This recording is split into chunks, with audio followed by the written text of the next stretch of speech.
The Roman Empire built its reputation on discipline, engineering, and ruthless efficiency, but among all its bloody pages of history, there remain certain days where brutality reached a scale so massive that even centuries later it inspires awe and horror.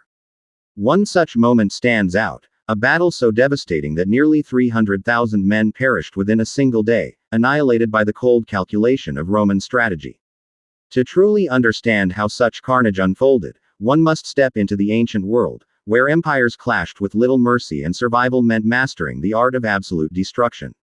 This story is not just about death on an unimaginable scale but about how the Roman way of war fused discipline, deception, and merciless pragmatism to crush armies many times its size.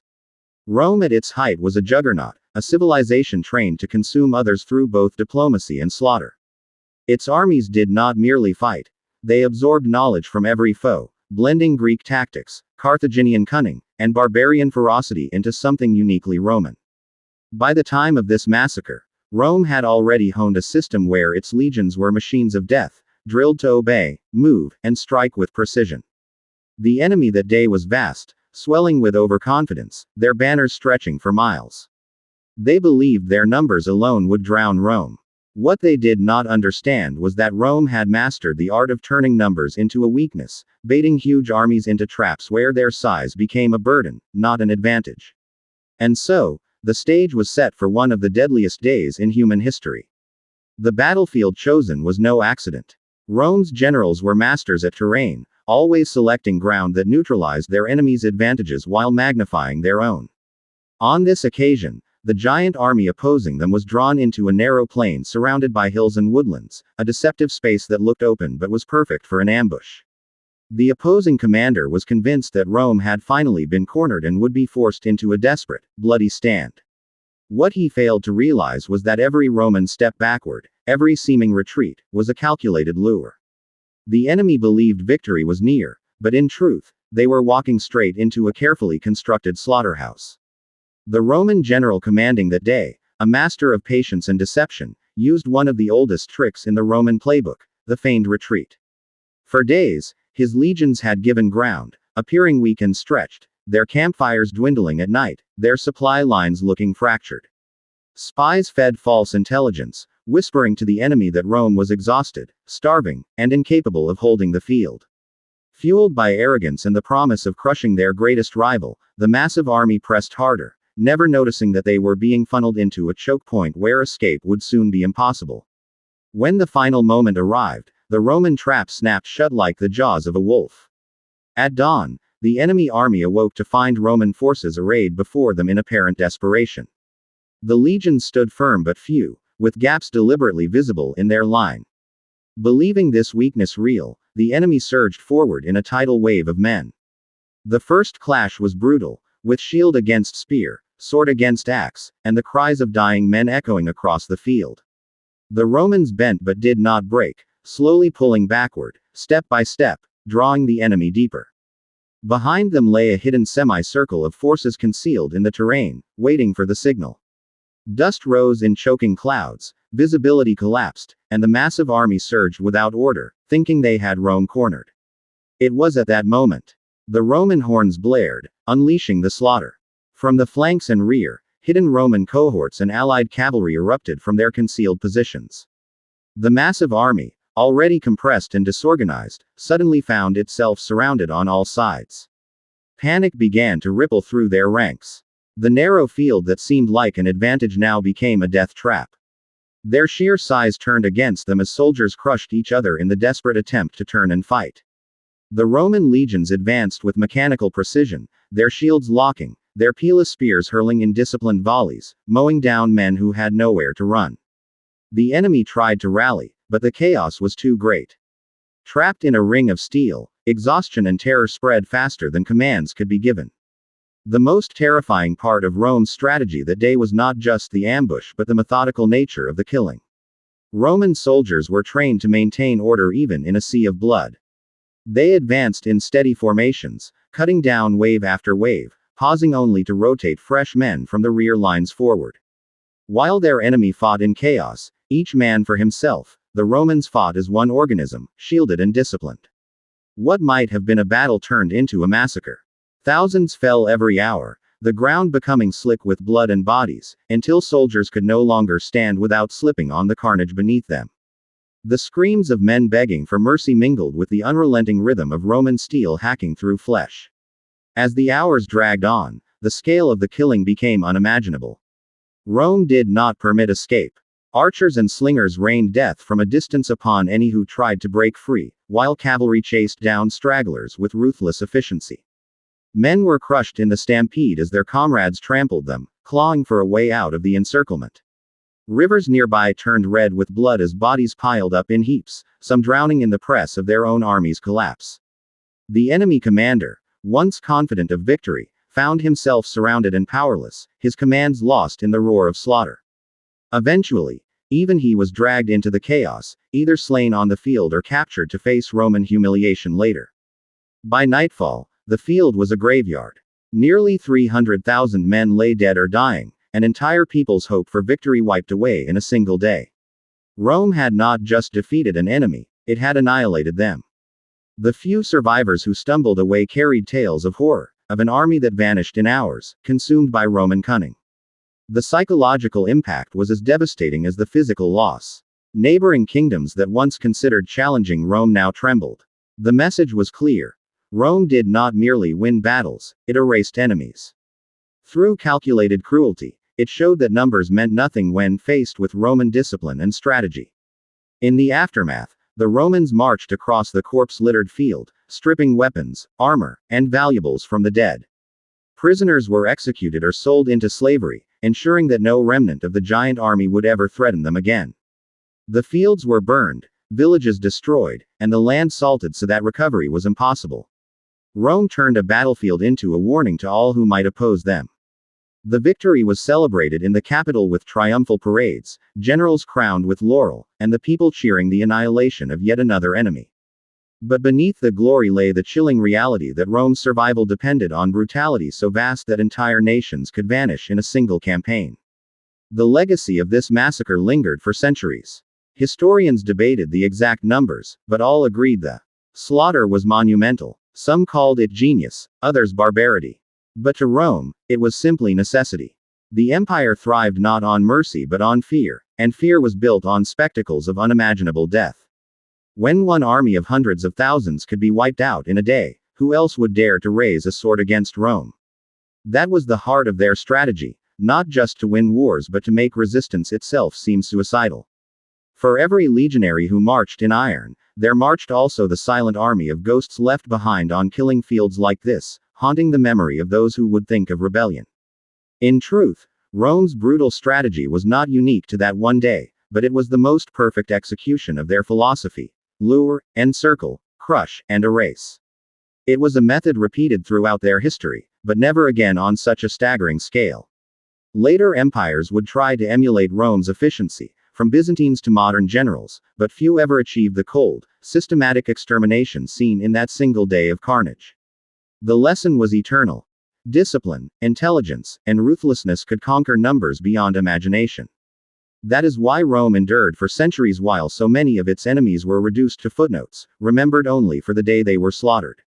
This massacre stands as one of history's darkest reminders of what organized violence can achieve. To imagine 300,000 men, each with families, hopes, and lives, snuffed out within hours, is to glimpse the terrifying face of empire. Rome did not flinch at such horrors, it embraced them as tools of destiny. And so, in the ruins of that battle, beneath the piles of bones that lay bleaching in the sun for years afterward, one truth became unshakable: Rome would not be challenged, and those who tried would pay with the blood of nations. The empire's greatness was built not only on law and culture but on days like this, when the world learned that against Rome, even the mightiest armies could vanish in a storm of steel. Rome's reputation as a disciplined and ruthless war machine. The Roman Empire built its dominance not through sheer numbers but through discipline, organization, and ruthless efficiency. Unlike their enemies, who often relied on raw courage or massive troop counts, Roman legions operated like machines of war. Soldiers drilled endlessly, moving in formations with precision, responding to signals instantly, and maintaining discipline even in the heat of battle. This reputation made Rome feared across the ancient world. They were not reckless warriors but cold, calculating fighters who valued order over emotion.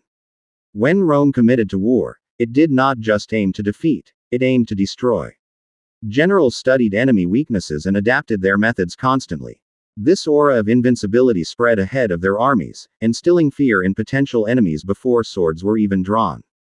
In the lead up to the Great Massacre, the enemy underestimated this reputation, believing numbers alone would crush Rome, a fatal miscalculation that sealed their doom. The massive enemy army of nearly 300,000 men challenging Rome. The opposing force was one of the largest Rome had ever faced, numbering close to 300,000 men. This army represented not just soldiers but the pride and hope of an entire people who believed Rome could finally be broken. They came with banners flying, drums beating, and confidence overflowing. For them, victory was assured simply by the weight of numbers. After all, what could a few tens of thousands of Romans do against a human tide that stretched across fields and hills? They carried supplies for weeks, brought families to witness the victory, and even prepared for celebrations. Yet their overconfidence blinded them to the true danger. They did not realize that such massive numbers required tight coordination, clear communication, and adaptable leadership, things they lacked. The larger the army, the harder it was to control, and the Romans would use this very size against them in devastating fashion. The Roman use of deception, including feigned retreats and false intelligence. Deception was a cornerstone of Roman warfare. Generals often planted spies, spread false rumors, and staged movements to lure their enemies into traps. Before the massacre, the Romans carried out a masterclass in deception. They staged retreats, deliberately leaving gaps in their formations, and even let their campfires dwindle at night to suggest they were weak and exhausted. Scouts of the enemy reported back with news that Rome was on the verge of collapse.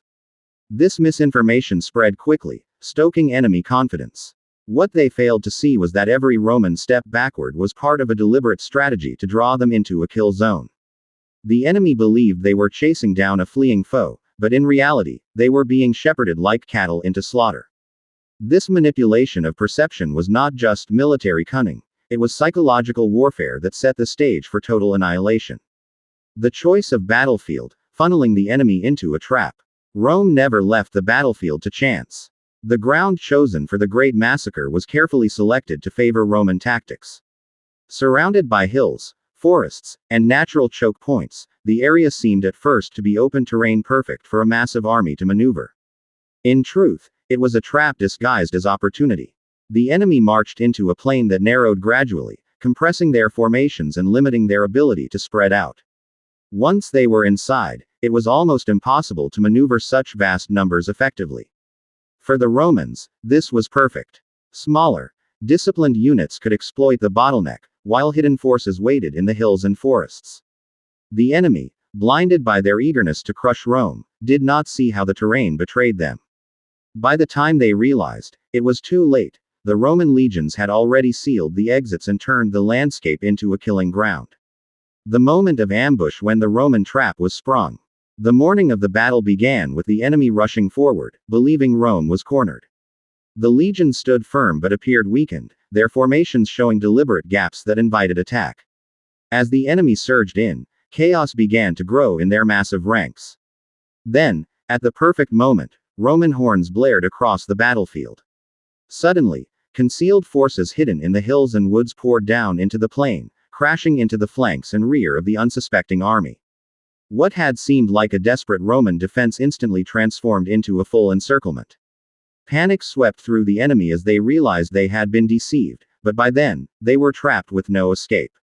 The ambush was devastating in its precision, and within moments the hunters had become the hunted. The trap had closed, and the massacre had begun in earnest, sealing the fate of hundreds of thousands of men. Roman encirclement tactics that crushed the oversized army. Encirclement was one of Rome's deadliest strategies, perfected in battles like Cannae and repeated whenever the opportunity arose. Once the enemy was trapped, the Roman legions formed a tightening ring of steel, gradually shrinking the circle to compress and suffocate their opponents. This tactic neutralized numerical superiority. The more men pressed inside the circle, the more disorganized they became, unable to swing weapons effectively or maintain formations. Roman soldiers, trained to fight in coordinated units, exploited this chaos ruthlessly. Shield by shield, step by step, they advanced, cutting down the enemy in waves. Cavalry blocked any attempt to break free, while archers and slingers rained death into the crowded mass. It was not a battle but a systematic extermination. The trapped army fought desperately, but their sheer size became a liability. Instead of overwhelming the Romans, they were overwhelmed by their own immobility, crushed under the merciless tightening noose of encirclement. The chaos and panic spreading through the enemy ranks. Once panic set in, the enemy army disintegrated faster than any Roman blade could cut. Soldiers trapped in the center could not hear commands or see what was happening beyond the walls of men around them. Shouts of orders turned into screams of terror, and fear spread like wildfire. Men trampled their own comrades in a desperate attempt to escape, crushing the wounded underfoot. Shields and weapons were abandoned as soldiers clawed their way through the mass, only to find themselves trapped again. The sheer density of bodies became suffocating, with men unable to raise their arms to fight or even breathe properly in the press. The psychological shock was immense. Soldiers who had arrived confident of victory now realized they were doomed. Rome's strategy did not just kill with steel, it killed with fear. Once morale broke, the slaughter became inevitable, with chaos ensuring no organized resistance could survive. The Roman legion discipline versus enemy disorganization. The contrast between Roman discipline and enemy chaos was stark. Roman soldiers were trained to fight as one organism, rotating in and out of combat lines to stay fresh, maintaining shields locked tight, and obeying signals without hesitation. Even surrounded by tens of thousands, each Roman knew his place and role. The enemy, on the other hand, had no such order. Leaders could not control the mass once panic set in. Their soldiers fought as individuals, not as units, which made them easy prey for the relentless Roman formations. Where one side fought like a coordinated machine, the other dissolved into a mob. This difference was decisive. The Romans did not need to be the larger army, they only needed to be the better one. With every advance, they demonstrated that discipline, training, and unity could dismantle even the most massive horde, transforming overwhelming numbers into helpless victims. The staggering death toll, with bodies piling up across the field. The scale of death was unlike anything seen before. Hour after hour, Roman steel cut through the masses, until the ground itself was hidden beneath layers of corpses. Blood flowed in streams, pooling in the low ground, turning the battlefield into a gruesome swamp. The noise of dying men filled the air, mingling with the clash of weapons and the steady advance of Roman boots. By the end, 300,000 men had perished, a number almost beyond comprehension. The battlefield was a nightmare of broken bodies, twisted limbs, and faces frozen in terror. The sheer density of the dead made it difficult to move, forcing Romans to climb over piles of corpses to continue their work. It was not just a defeat, it was an eradication. No other day in ancient warfare matched the concentrated horror of so many lives extinguished in such a short span of time. Psychological impact on survivors and neighboring nations.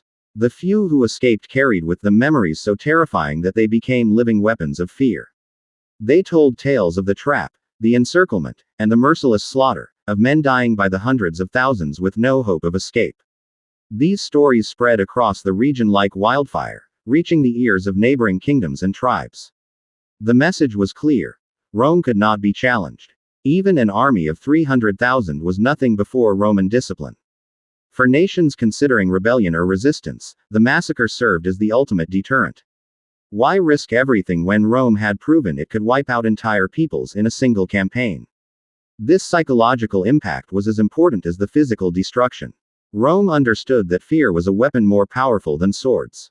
After this battle, their enemies trembled, knowing that to defy Rome was not to risk defeat but total annihilation. Rome's post-battle actions. Looting, executions, and enslavement. Rome did not let the aftermath of battle go to waste. Once the killing was complete, the legions moved systematically across the field. Weapons and armor were stripped from the dead to be melted down and reused. Surviving enemy soldiers were rounded up, and most were executed on the spot to prevent future uprisings. Those deemed useful were sold into slavery, enriching Rome's coffers and spreading its dominance into the private homes and estates of Roman citizens. Villages allied with the enemy were burned, their populations either massacred or enslaved. Rome made sure that no fragment of resistance could survive. This brutality was not random but calculated. It ensured that the enemy was not only defeated but erased, their legacy reduced to ash and their survivors broken in spirit. For Rome, the end of battle was not peace, it was profit, control, and an unshakable reminder of their supremacy. Celebration in Rome and the political propaganda of the victory. Back in the capital, news of the massacre was celebrated as one of the greatest triumphs in Roman history. Generals returned in glory, leading triumphal processions through the streets, displaying captured banners, enemy leaders in chains, and wagonloads of loot. Citizens cheered as their empire's invincibility was proclaimed for all to hear. The Senate used the victory as propaganda, reinforcing the idea that Rome was destined by the gods to rule the world. The story of 300,000 slain became a powerful tool, inspiring loyalty among allies and deterring rebellion in distant provinces. Festivals and games honored the gods for their favor, while poets and historians recorded the victory in grandiose terms. Yet behind the celebrations was a darker reality. The propaganda hid the sheer savagery of the event. What mattered most was the message. Rome was unstoppable, and those who resisted would face the same fate. Long-term consequences for Rome's enemies, instilling fear across regions. The massacre had long-lasting consequences that stretched far beyond the battlefield. Entire nations reconsidered their strategies toward Rome, with some abandoning plans of resistance altogether. Tribes and kingdoms that had once thought of rising against Roman authority now bowed in submission, fearing that they too might face annihilation. This created a domino effect, stabilizing Rome's frontiers and allowing them to expand with less resistance. The sheer memory of what happened became a weapon, used in negotiations and treaties. Roman envoys could simply mention the name of the battle, and foreign leaders hesitated before defying them. Even generations later, the legend persisted, shaping the decisions of rulers who had never seen the massacre but had heard of its horrors. The fear of Rome became ingrained, making conquest easier and rebellion rarer. The slaughter of 300,000 did not just destroy one army, it reshaped the geopolitical map of the ancient world. Historical legacy of the massacre is one of the deadliest single days in ancient warfare. Historians continue to debate the precise numbers, but there is no doubt that this massacre stands as one of the deadliest days in human history. Ancient chroniclers spoke of fields piled so high with corpses that they resembled walls, of rivers choked with bodies, of vultures feasting for weeks afterward. Whether the death toll was exactly 300,000 or somewhat less, the psychological impact ensured that it lived in memory as the day Rome erased an entire army. It became a benchmark of brutality, studied in military history for its tactical genius but also condemned for its merciless execution. The battle revealed both the heights of Roman military skill and the depths of human cruelty. For centuries after, commanders across the world looked to Rome's encirclement strategy as a model, but few could stomach or replicate the sheer scale of bloodshed unleashed on that infamous day. Rome's philosophy. Not just to win, but to annihilate and erase enemies. At the core of Rome's strategy was a philosophy that victory was not enough. To ensure survival and dominance, enemies had to be annihilated, erased from memory, and broken so thoroughly that they could never rise again. This was why Rome turned battles into massacres, why they enslaved survivors, and why they destroyed villages and salted fields.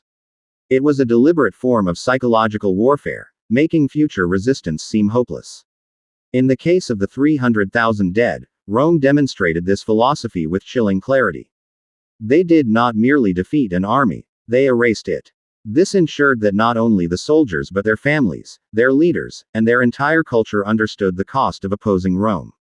It was brutal, but effective. Rome's greatness was not built solely on roads, laws, or culture. It was built on days like this, when annihilation became policy, and fear cemented the empire's eternal rule.